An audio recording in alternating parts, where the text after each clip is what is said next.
One of the most common uses for trigonometry involves what are called angles of elevation and depression.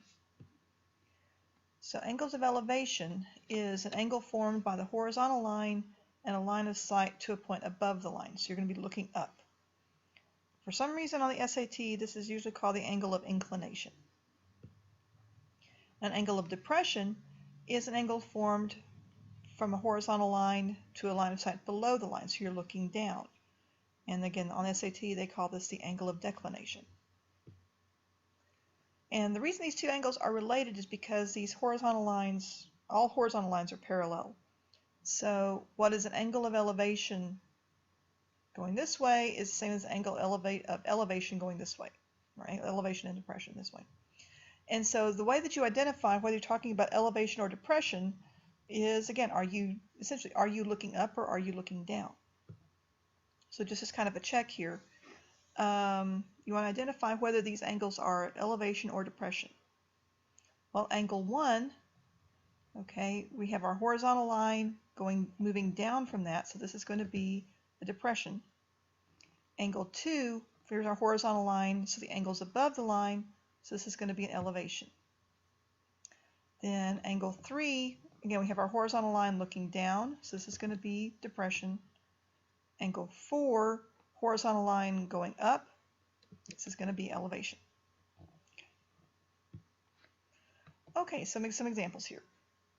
If a tree casts a shadow 18 feet long when the sun is at an elevation of 35 degrees, how tall is the tree to the nearest foot? Again, this is another example of indirect measurement, which we did with mirrors, and this is a way of using it with using trig.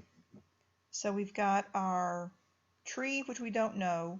We've got our angle, which is formed from the ground looking up at the sun.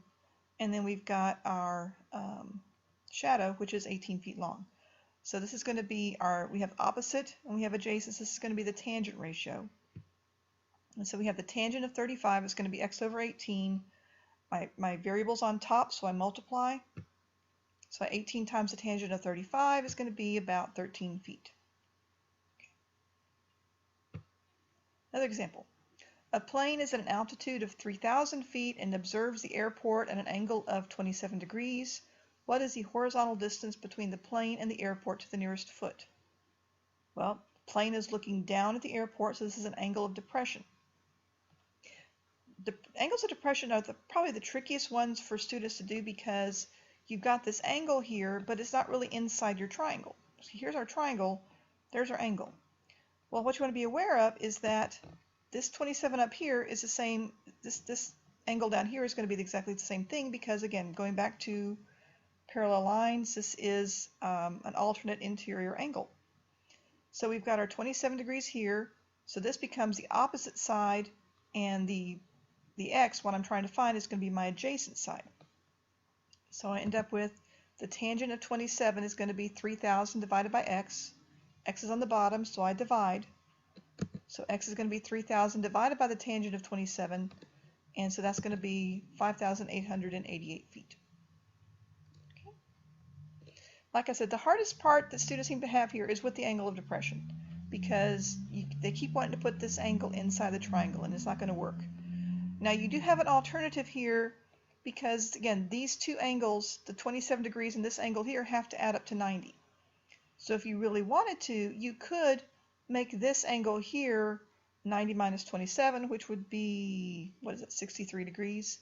So you could take the tangent of 63 is equal to x over 3,000, and you get the same answer. Most of your problems dealing with angles of elevation and depression are going to be tangent. Every once in a while, someone will throw in when you have to use sine or cosine, so just be aware of that, but generally speaking, you're going to use tangent. Almost, I'd say like 90% of the time. These are going to be tangent problems.